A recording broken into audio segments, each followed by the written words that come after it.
케이블 TV에 삼시세끼 어촌편이라는 예능 프로그램이 있습니다.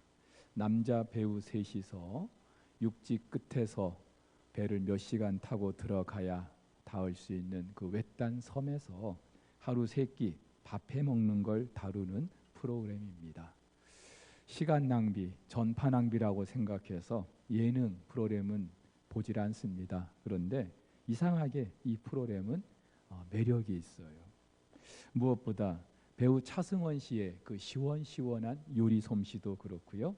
또 유해진 씨의 그 때에 맞는 유머가 시청자를 즐겁게 합니다. 근데 제가 이 프로그램을 좋아하는 이유는 그날 하루를 있는 그대로 받아들인다는 것 때문입니다. 이 프로그램에서 다루는 소재는요, 다른 게 없어요. 그냥 하루 세 끼 밥 해 먹는 게 전부입니다. 근데 여러분, 밥도 뭐가 있어야 해 먹죠. 물론 제작진들이 이미 텃밭에 채소도 심어 놨고요. 닭장에 닭들이 때를 따라 달걀도 낳아줍니다. 그런데 주 재료는 어촌이잖아요. 바다에서 얻어야 되는데 뭐 바다에서 살아보지도 않은 사람들이 바다에서 살면은 당장에 뭐 물고기도 잡고 그럴 수 있는 게 아니잖아요. 그 실제로 보면은 이도저도 뭐 재료가 없으면은요, 그냥 있는 반찬 가지고 한 끼를 해결하는 거예요. 수제비도 끓여 먹고 국수도 비벼 먹고 또 그마저도 안 되면은 누룽지도 끓여 먹고, 그러다가 운 좋게 통발에 물고기라도 문어라도 한 마리 잡히면은요, 그날은 아주 푸짐하게 별미를 즐기는 거예요. 그런데 그렇게 먹을 게 마땅치 않다고, 변변치 않다고 누구 한 사람 불평하거나 원망하질 않아요. 그냥 그 상황을 있는 그대로 받아들이고 즐길 줄 압니다. 물론 촬영을 위해서 그리고 한 2박 3일 정도 머물러 있기 때문에 충분히 그럴 수 있다고 생각해요. 그런데 그 2박 3일을 우리 인생이라고 한번 생각해 보면 어떨까요? 여러분, 우리 인생도 어쩌면 먹기 위해 사는 거 아닙니까? 하루 세 끼 해결하기 위해서 바쁘게 지금 그렇게 지내고 있는 거 아닙니까? 근데 왜 우리는요, 우리 일상을 누리지 못하는 걸까요? 있는 그대로 받아들이지 못하는 걸까요? 두 가지 이유가 있다고 생각합니다. 하나는요, 주어진 일상에 만족하지 못하기 때문이죠. 지금보다 더 좋은 게 있는데 그걸 내가 지금 누리지 못한다고 생각하는 거예요. 그래서 내 마음에 불만으로 가득 차 있는 거예요. 다르게 말하면 우리의 욕심 때문이죠. 또 하나는요, 내일에 대한 염려 때문입니다. 오늘 먹을 거리 있어요. 근데 내일은 뭘 먹을까? 내일은 걱정하느라 정작 오늘을 우리가 누리지 못하고 살 때가 많은 거예요. 이런 인간의 실상을요, 영국의 시인 제이슨 레만이라는 사람이 현재 시제라는 시로 고발하고 있는데 이렇습니다. 봄이 왔다. 그러나 나는 여름을 원했다. 따뜻한 날들 그리고 화려한 외출. 여름이 되었다. 그러나 나는 가을을 원했다. 화려한 단풍 그리고 신선한 공기. 가을이 왔다. 그러나 내가 원한 건 겨울이었다. 아름다운 눈 그리고 성탄의 기쁨. 겨울이 왔다. 그러나 나는 봄을 원했다. 따뜻함 그리고 그 자연의 꽃. 내가 아이였을 때 나는 어른을 원했다. 자유 그리고 존경. 내 나이 20이었을 때 나는 서른을 원했다. 성숙 그리고 지혜로움. 내가 중년이었을 때 나는 내 나이 20을 원했다. 젊음 그리고 자유로운 정신. 이제 은퇴했다. 그러나 내가 원한 건 중년의 나이, 마음의 평정 그리고 제한 없음. 이제 나의 삶이 끝났다. 나는 내가 원하는 것을 한 번도 갖지 못했었다. 그렇죠? 우리 중에도 지금 이렇게 살고 계시는 분들 많을 거예요. 내 나이 몇 살쯤 되면 또 언제쯤 가면 내가 만족하겠지. 내가 원하는 것을 얻을 수 있겠지. 그런데 막상 그때가 주어져도 우리는 만족하지 못하고 또 다른 내일, 또 다른 그 시간을 기다리느라고요. 정작 오늘 하루를 누리지 못하고 살아가는 경우가 참 많습니다. 사실 행복이라는 게 다른 게 아니죠. 오늘 하루 우리가 즐기며 살아가는 거예요. 근데 이 행복이라는 게 바울 당시 사람들에게도 중요한 화두였어요. 그래서 이 행복을 어떻게 누릴 수 있을까? 철학적으로 두 학파가 서로 쌍벽을 이루게 되는데, 그 중에 하나는 에피쿠로스 학파라는 그런 철학자들입니다. 소위 쾌락주의로 알려져 있죠. 이 학파는요, 그냥 현실을 있는 대로 즐기라는 거예요. 그도 그럴 게 우리 인간을 비롯한 우주 만물을 구성하는 가장 작은 구성 요소가 원자인데, 이 원자라는 게 해체돼 버리면 그냥 허공 속으로 사라져 버리는 거예요.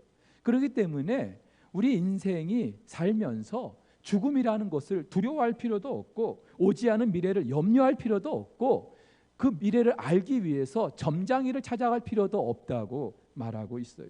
부질없다는 거죠. 실제로 이 에피쿠로스 학파의 시인이었던 오라티우스라는 사람이 있어요. 이 사람은 아직 오지도 않은 미래를 걱정하면서 전전긍긍하고 있는 황제와 대중들을 위해서 시 한 편을 짓게 되는데요. 이 시 가운데 그 유명한 구절이 있어요. 까르페 디엠이라는 말 들어보셨죠? 라틴어로 오늘을 붙잡다, 다시 말해서 오늘을 즐기라는 말이에요. 영화 죽은 시인의 사회에서 키팅 선생님이 학생들에게 했던 말로도 유명하죠. 여러분, 사실 생각해 보세요. 미래를 걱정하느라 현재를 녹슬게 내버려 두는 것, 어쩌면 우리 인간들의 가장 오래된 악습인지도 모르겠습니다. 실제로 암병동에서 마지막 그 삶을 준비하는 사람들을 보면은요, 그들이 가장 후회하는 것 중에 하나, 내일을 걱정하느라 현재 오늘을 낭비했던 것이라고 말하지 않습니까? 또 하나, 우리가 오늘을 누리지 못하는 이유, 우리의 욕심 때문이죠. 그래서 바울 당대 이 에피쿠로스 학파와 쌍벽을 이루는 스토아 학파라는 사람들, 금욕과 절제를 통하여 이 행복을 누릴 수 있다고 가르쳤습니다.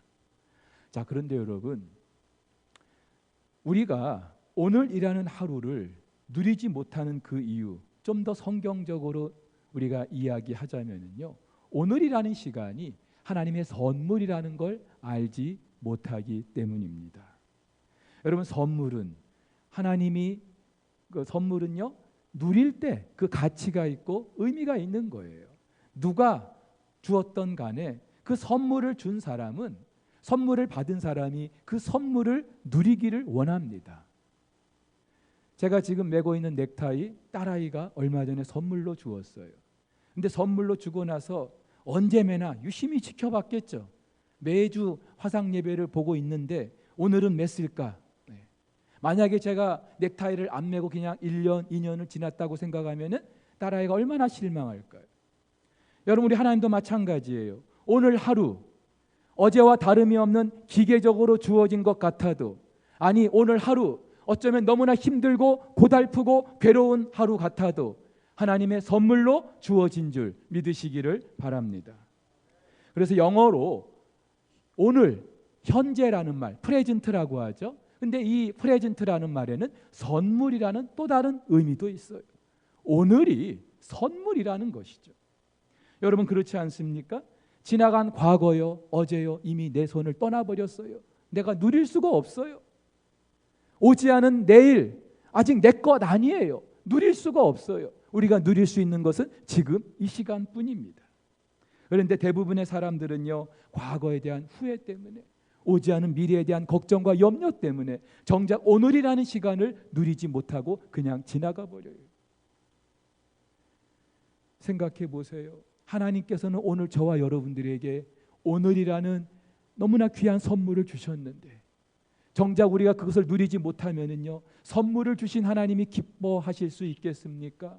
우리 하나님이 기뻐하시지 않는데 우리 인생이 행복할 수 있겠습니까? 어떻게 해야 될까요?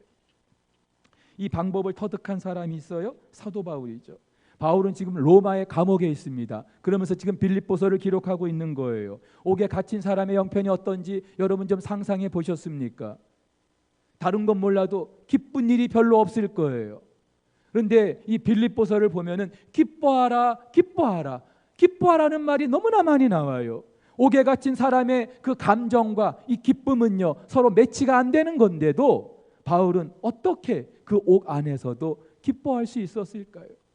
더군다나 오늘 우리가 읽은 본문 가운데 아주 중요한 단어 하나가 있습니다. 자족이라는 것이죠. 신약 성경 가운데 오늘 본문에만 단 한 번 기록되고 있습니다. 이 자족이라는 거 우리는 이렇게 이해합니다. 환경에 지배받지 않고 내 내면의 자원으로 만족해하는 태도를 말해요. 바울 당시 스토아 학파 사람들이 주장했던 것이 바로 그런 거예요. 그래서 자족하기 위해서는 나의 내면의 욕심과 욕망을 다 비워내야 된다. 그렇게 말하기도 합니다. 맞는 말 같아요. 그런데 여러분 한번 생각해 보셨습니까? 여러분들이 더 잘 아실 거 아니에요? 내 안에 욕심과 욕망을 비워낼 수 있습니까? 비워냈다고 생각하는데 비워져 있던가요? 아니죠. 또 이렇게도 말합니다. 그냥 현실에 안주하는 거라고. 이것저것 생각할 필요 없이 그냥 주어진 하루 그냥 받아들이라고. 근데 여러분 자칫 이러한 삶은요, 내가 아무 시도도 하지 않고 아무 꿈도 꾸지 않는 무기력한 삶으로 비춰질 수 있어요. 성경은요 그것을 자족이라고 말하지 않습니다. 여러분 그렇다면 바울이 말하는 자족 어떤 것일까요? 그것은요 자족, 나 스스로 그냥 만족해하는 게 아니라 하나님으로 만족하는 것, 바로 이것이 자족인 줄로 믿습니다. 자족은요 내 안에 욕심을 비워내는 거 아니고요, 또 마지못해 현실에 안주하는 것도 아니고요, 내 안에 하나님으로 채우는 거예요. 내 안에 하나님이 채워지면은요 우리는 그야말로 어떤 상황에서도 자족할 수 있는 거예요. 바울이 터득한 일체의 비결이 바로 이것입니다. 그런데 사실 오늘 본문 신앙생활 좀 하신 분들은 수없이 들었던 거고 읽었던 거예요. 자족하는 거 잘 알고 있어요. 그런데 우리는요 언제 만족이 됩니까? 내 눈에 뭔가 보여야 돼요. 내 손에 뭔가 쥐어져야 돼요. 그렇기 때문에 눈에도 안 보이는 하나님으로 나를 채우라, 그게 자족이다? 말장난 같아요. 하지만 여러분 그렇기 때문에 비결이라는 것이죠. 비밀이라는 것이죠. 이 사람 저 사람 다 하는 거라면 굳이 바울이 비밀이라고 말하지 않았을 거예요. 여러분 지금 바울은요 우리와 성정이 똑같아요. 우리랑 뭐 특별한 유전자를 가졌던 사람이 아니에요. 그런데도 우리와 성정이 같은 그 바울이 감옥 안에서 이 비결을 알게 되었다면 저와 여러분들도 가능하지 않겠습니까? 자, 그렇다면 좀 더 구체적으로 하나님으로 만족한다는 게 무엇을 말할까요? 두 가지를 한번 좀 생각해 볼게요. 하나는요 나의 환경이나 상황같이 언제든지 변하는 것, 여기에 가치를 부여하지 않는 겁니다. 사실 이 땅을 사는 모든 사람들은 환경의 지배를 받을 수밖에 없어요. 그래서 어떻게 하면 내가 살고 있는 상황이나 환경을 좀 더 좋게 만들어 볼까 무진애를 쓰고 있어요. 특히 우리 자녀들 환경 참 중요합니다. 그래서 맹자의 어머니도 그 맹자를 위해서 3번씩이나 이사를 하지 않았습니까? 오늘도 저나 여러분들이 내 삶의 성패가 내가 지금 처한 환경이나 상황에 있다고 생각해서 이 상황을, 환경을 좀 더 나은 쪽으로 만들기 위해서 얼마나 애를 쓰고 있어요. 좀 더 넓은 집에 살면은, 좀 더 좋은 차를 굴리면, 좀 더 좋은 학교, 좋은 직장 들어가면은 내 인생이 행복할 것 같고 성공한다는 그런 말을 듣고 싶어서. 그런데 인생이 무엇인지 조금이라도 생각해 보신 분들은요, 이게 맞지 않다는 거 잘 알고 계실 거예요. 우리의 행복은 절대로 어떤 환경이나 상황에 있지 않다는 거 잘 아실 거예요. 간혹 담임 목회하는 목사님들과 교제를 나눌 시간이 있어요. 모이면 목회 현장에 대해서 얘기를 할 수밖에 없죠. 그러면서 어떤 목사님들은 자기 교회의 그 자랑거리를 하나씩 이야기합니다. 어떤 교회는요 재정이 풍성하다고 자랑해요. 또 어떤 분은요 우리 교회는 젊은 일꾼들이 많다고, 또 어떤 분은요 아파트가 들어서서 새 가족들이 매주 몰려오고 있다고, 또 어떤 분은요 교회 리모델링을 하게 됐다고. 그런 이야기를 들을 때마다 앉아있는 목사님들이 다들 부러워하는 눈치예요. 부럽죠. 그런데 그런 이야기도 잠시고요. 이제 또 목회하면서 힘든 이야기, 속상한 이야기 하지 않을 수 없잖아요. 그럼 그 이야기들을 할 때마다 다들 고개를 그냥 끄덕끄덕해요. 왜 그럴까요? 다 처한 환경이나 상황이 다르지 않다는 거죠. 거기서 거기라는 거죠. 여러분 뭘 말하고 있습니까? 사람은요 절대로 그 어떤 상황이나 환경에 만족할 수 없어요. 그것이 결코 우리에게 행복을 가져다 줄 수 없습니다. 그래서 오늘 바울은 말합니다. 내가 비천에 처할 줄도 알고 풍부에 처할 줄도 알아. 모든 일 곧 배부름과 배고픔과 풍부와 궁핍에도 처할 줄 아는 일체의 비결을 배웠노라. 여기서 말하는 비천이나 풍부는요, 내 안에 평안과 행복을 좌지우지할 수 있는 절대적인 조건이라고 생각할 수 있어요. 특별히 본문의 비천, 이것은요 나 스스로 낮은 자리로 내려가는 게 아니라 외부의 어떤 힘에 의하여 강제적으로 떠밀려 내려가는 걸 말합니다. 생각해 보세요. 그 마음이 얼마나 힘들까요? 비참할까요?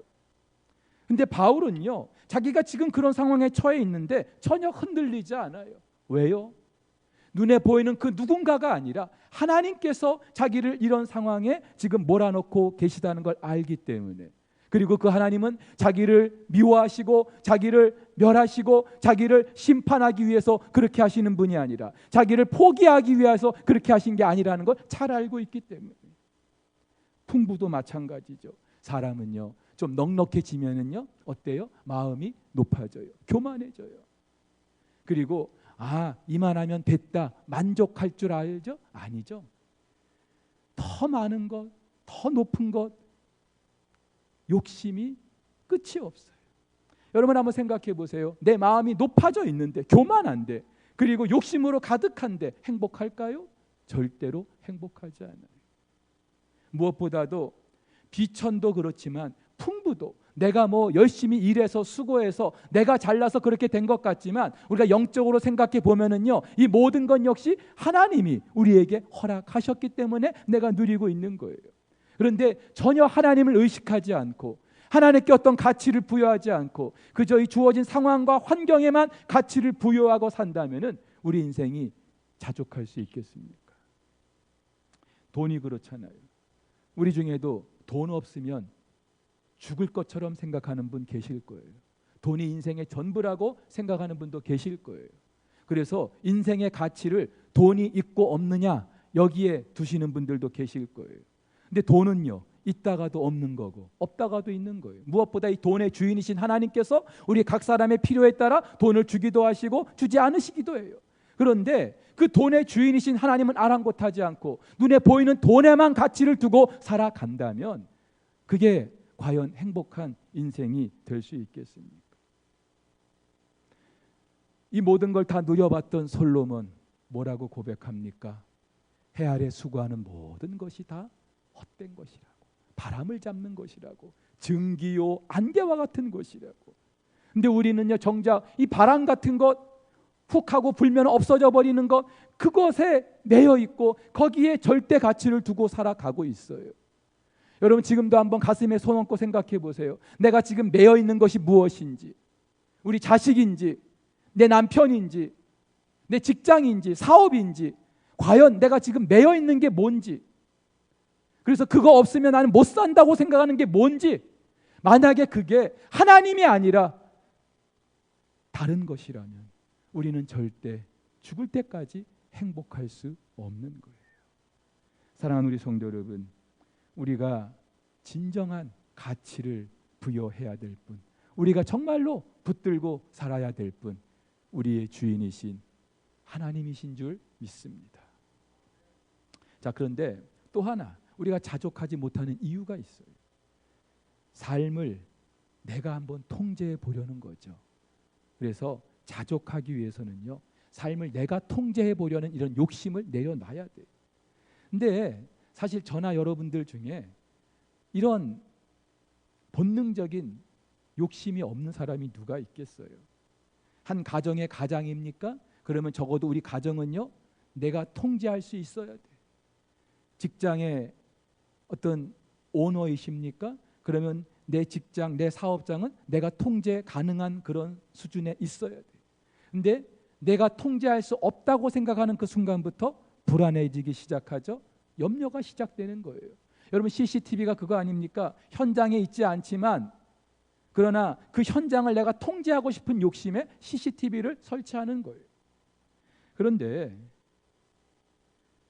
여러분, 내가 자족하기 위해서는요, 내가 내 모든 상황을 통제해야 된다는 그런 착각에서 우리가 벗어나야 합니다.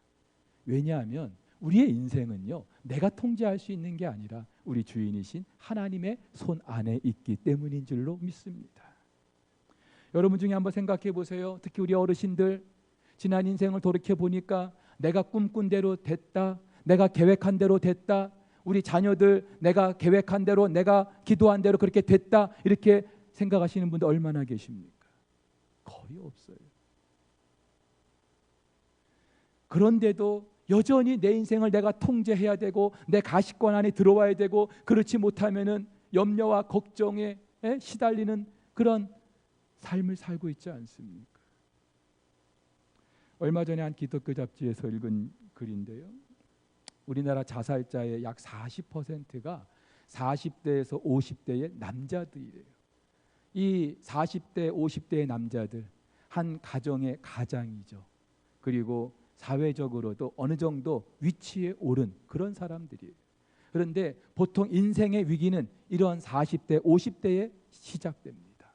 그래서 잘 나가던 직장에서 정리해고를 당하기도 하고, 아니면 스스로 그만두기도 하고, 사업이 부도가 나기도 하고, 그래서 다시 뭔가를 시작해 보려고 사업도 해보고 하는데, 아시잖아요, 대부분의 소상공인의 80%가 실패하고 말아요.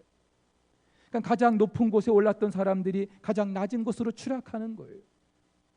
그 상실감이, 그 실패감이 얼마나 클까요? 가정에서도 돈 벌어오는 기계였는데 그 기계가 고장나 버렸어요. 돈 들어갈 때가 아직도 많은데, 노후도 준비해야 되는데 걱정이 태산인 거예요. 내가 생각한 대로 내 인생이 통제가 안 되는 거예요. 그때부터 걱정과 염려가 나를 사로잡는 거예요. 근데 여러분, 40대 50대 남자가 아니더라도 우리 인생은요, 누구나 다 그래요. 학생들이 왜 공부합니까? 부모들이 왜 공부하라고 그렇게 난리를 칩니까?